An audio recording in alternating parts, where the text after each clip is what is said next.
most beautiful and the most intelligent woman I've known in my entire life. Welcome, Dr. Alice Howland. Thank you. I hope to convince you that by observing these baby steps Alice, where the hell were you?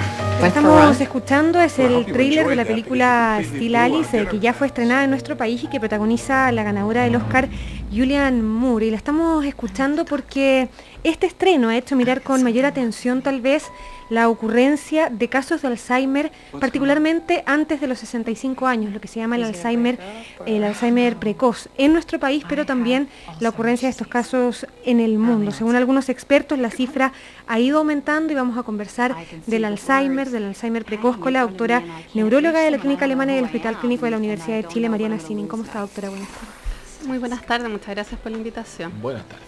Bienvenida. ¿A cuántas personas en nuestro país afecta el Alzheimer? No, esas cifras no se saben muy bien. Los especialistas de Alzheimer cuentan que cada vez ven más pacientes precoces y jóvenes en su consulta, pero no tenemos estadísticas nacionales como para poder decirlo. ¿Y en qué condiciones llega una persona a consultar por esto? Porque uno puede pensar de repente por cualquier tipo de enfermedad, no, me duele la cabeza, o algo se me está olvidando, o siento que hay ciertas cosas que no logro retener, pero también puedo pensar estoy cansado, a lo mejor estoy pasando por un periodo de estrés. ¿En qué momento se establece la diferencia como para ir a consultar específicamente por eso? Sí, es tremendamente difícil, porque efectivamente existen muchas causas para tener algún grado de falla de memoria. La enfermedad de Alzheimer y las distintas enfermedades neurodegenerativas son enfermedades que son evolutivas, que se van desarrollando muchas veces a lo largo de años, ¿ya? Eso significa que la enfermedad parte incluso antes de que uno presente los síntomas, y los síntomas iniciales efectivamente son síntomas sutiles. A veces entrar a una pieza a buscar algo y uno no recuerda lo que era, o a veces uno no recuerda algo que tenía que hacer, o le cuesta encontrar el nombre de algún objeto. Todas cosas que es normal que a todos nosotros nos ocurra, e incluso si estamos sometidos a situaciones de estrés, es muy probable que nos ocurra más frecuente. En la consulta neurológica en la actualidad, la consulta por fallas de memoria es tremendamente frecuente. La gran mayoría de las veces corresponde a gente joven que está cursando con un cuadro de estrés, trastornos ansiosos o trastorno depresivo. Pero muchas veces y uno los diagnostica y los trata de esa forma, y algunos de estos cuadros sí, pues, es posible que vayan avanzando, vayan teniendo más manifestaciones y terminen siendo una enfermedad de Alzheimer, pero es muy difícil este diagnóstico precoz porque uno no tiene todas las manifestaciones para hacer el diagnóstico. Doctora, ¿en qué minuto un doctor decide o piensa que esto puede ser un Alzheimer prematuro, y en qué minuto decide comunicárselo a un paciente? Porque uno podría decir, alguien que tiene 45 años, estamos hablando de una enfermedad incurable, da lo mismo si se lo digo ahora o se lo digo después eventualmente. Alguno dirá, prefiero que me lo diga lo más tarde posible, total, no tengo que iniciar un tratamiento, ni mucho menos. ¿En qué minuto? Exacto, claro. ¿En qué minuto se decide comunicarlo y después de qué proceso? Sí, eso es algo que se va dando dentro de la relación médico-paciente, porque efectivamente hay gente que no quiere saber, y esa gente en general no consulta o no pregunta, y es algo que uno logra darse cuenta y logra saber cuándo es importante comunicarlo. Ahora, como les decía, hacer el diagnóstico no es fácil, porque este es un diagnóstico que es clínico. Es decir, la persona tiene que tener manifestaciones acordes con la enfermedad para que uno pueda plantear el diagnóstico, y uno sí tiene que hacer algunos exámenes para descartar otras causas.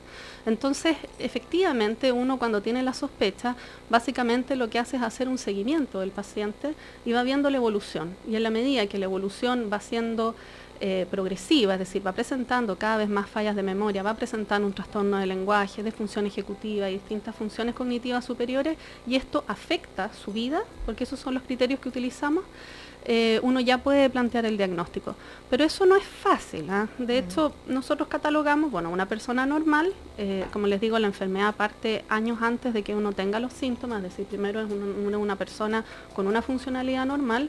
Luego existe una etapa que se llama deterioro cognitivo leve, que es una etapa en la cual la persona tiene algunas fallas de memoria, pero que todavía no afectan su quehacer diario. Es decir, la persona a lo mejor se acostumbra a llevar agenda o a anotar las cosas que tiene que hacer, pero puede seguir funcionando normalmente. En esa etapa de deterioro cognitivo leve, uno estudia a los pacientes y se dividen en 3 tercios. De los pacientes que están en esta etapa, 1 tercio mejoran. Probablemente ese tercio corresponde de nuevo a cuadros de estrés o cuadros depresivos que tenían una falla de memoria asociado. Hay 1 tercio que se mantiene, es decir, quedan con esta falla de memoria sostenida en el tiempo. Es muy probable que esa sea gente que ese es su estado basal de cognición. Y hay un tercio que progresan. Entonces tampoco es fácil en esta etapa, cuando uno tiene algunos síntomas, poder decirle o poder asegurarle a la persona que va a desarrollar una enfermedad de Alzheimer. Y en la medida que la persona traspasa esta etapa y hace síntomas que ya son importantes, uno puede recién plantear el diagnóstico con algún grado de certeza. Mariana, hiciste un estudio durante 5 años, una familia que tenía 4 generaciones que habían manifestado este Alzheimer precoz, ¿no? Entre los 38 y los 42 años, un estudio que después fue publicado en varias partes. ¿Cómo fue esa experiencia? Sí, mira, fue una experiencia dolorosa pero bonita. Yo en esa época yo estaba recién haciendo mi especialización en neurología, estaba estudiando y en esa época la formación era autofinanciada, entonces uno tenía que trabajar. Y yo trabajaba en la Corporación Alzheimer como médico general. Y ahí apareció, digamos, el marido de una de estas chicas a contar el caso.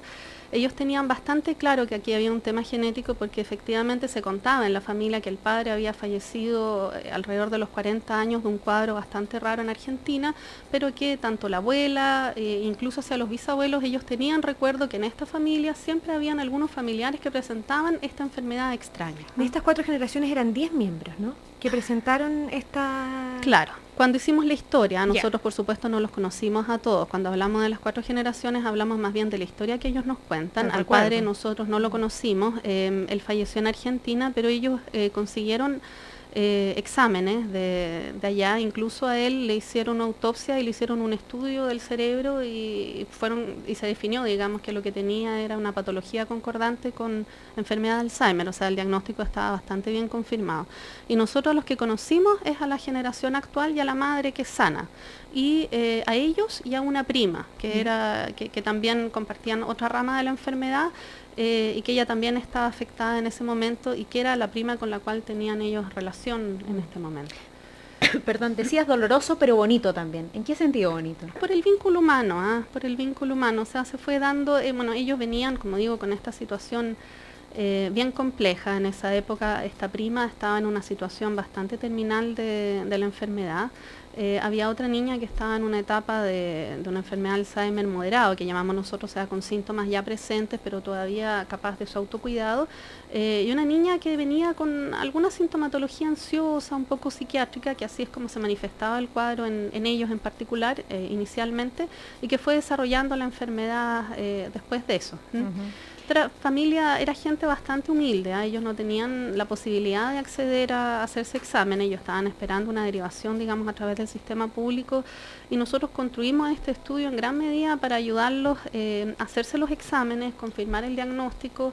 Ellos querían saber, aquí yo creo que es válido. Eso es muy relevante, sí. Exacto. Cuando el paciente establece que quiere conocer su diagnóstico, ¿cómo lo toma la gente cuando recibe un diagnóstico como este? Sobre todo es bien brutal y que retrata la película, o sea, he trabajado todo el tiempo con mi mente, he leído mucho, no sé, estoy más apegado, si tú quieres, a los temas intelectuales. ¿Qué va a pasar conmigo? ¿Cómo voy a ir, en el fondo, sopesando esta enfermedad? Y te lo digo para hacer un paralelo, tal vez, a propósito de la película también que se estrenó hace poco, que retrata la vida de Stephen Hawking, cuando a él le dicen que su cuerpo se va a deteriorar hasta el punto de que él no va a poder hablar y que no se va a poder mover, su primera pregunta al médico es ¿qué va a pasar con mi mente, con mi intelecto?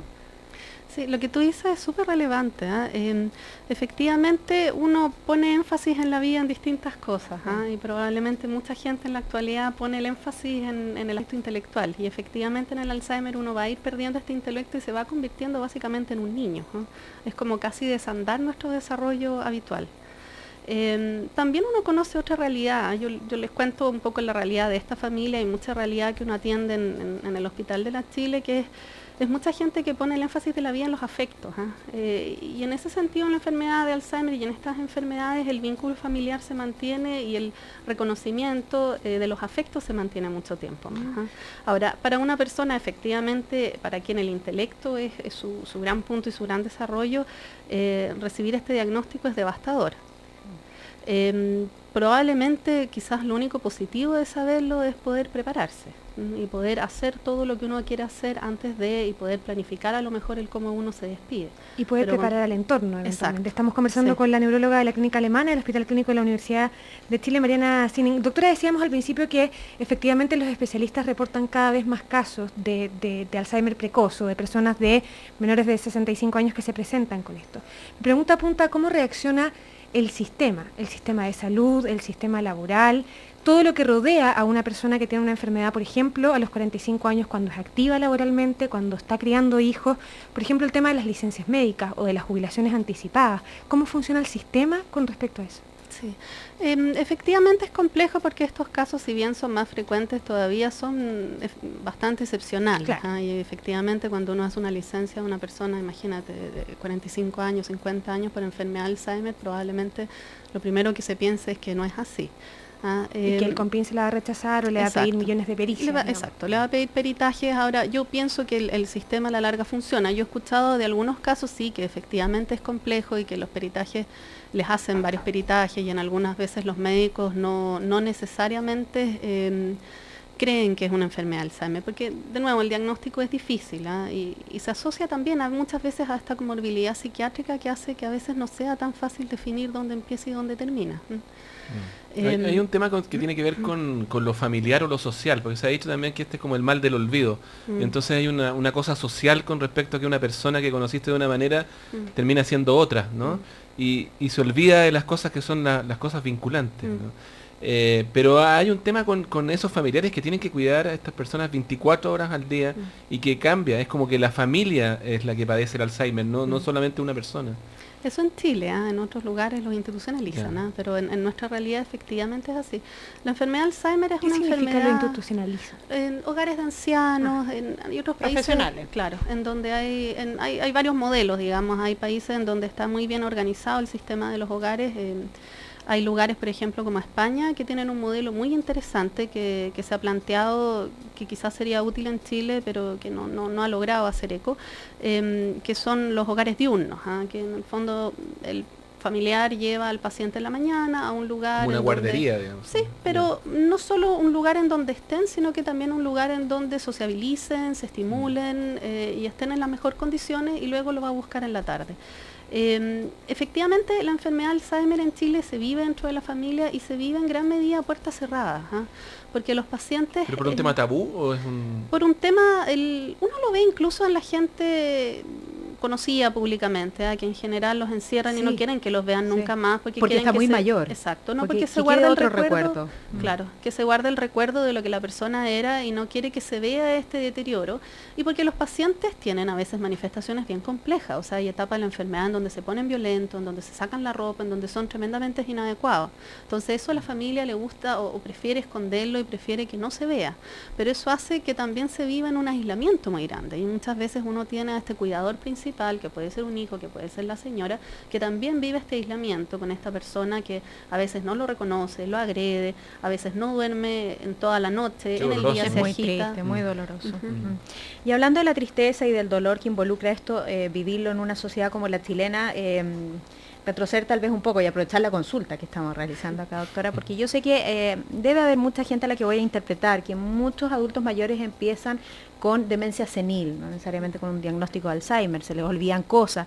La otra vez un médico me decía, Sole, eso es maravilloso y a lo mejor es parte también de la naturaleza, porque cuando no tienes las capacidades físicas como para vivir, es rico también vivir un poco más adormecido, un poco más olvidado respecto a lo que está ocurriendo, sobre todo, insisto, porque muchos adultos mayores están abandonados en nuestro país.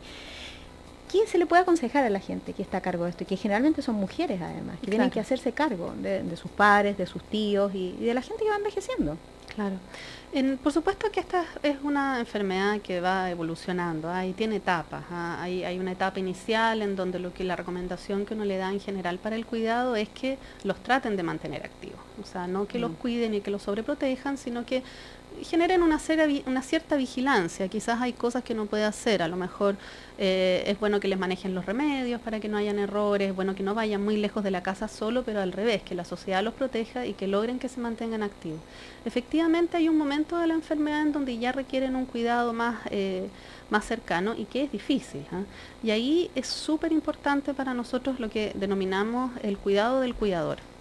Y es porque efectivamente la persona muchas veces no es capaz de resistir. ¿No? Desde un entrenamiento que yo creo que efectivamente uno debería aprender. Existen, de hecho la Corporación Alzheimer tiene un sistema de talleres y de charlas, existen libros, existe bastante bibliografía acerca de cómo enfrentar ciertas situaciones puntuales. Por ejemplo, si no se quiere bañar, por ejemplo, si no quiere comer, situaciones que son muy del quehacer diario.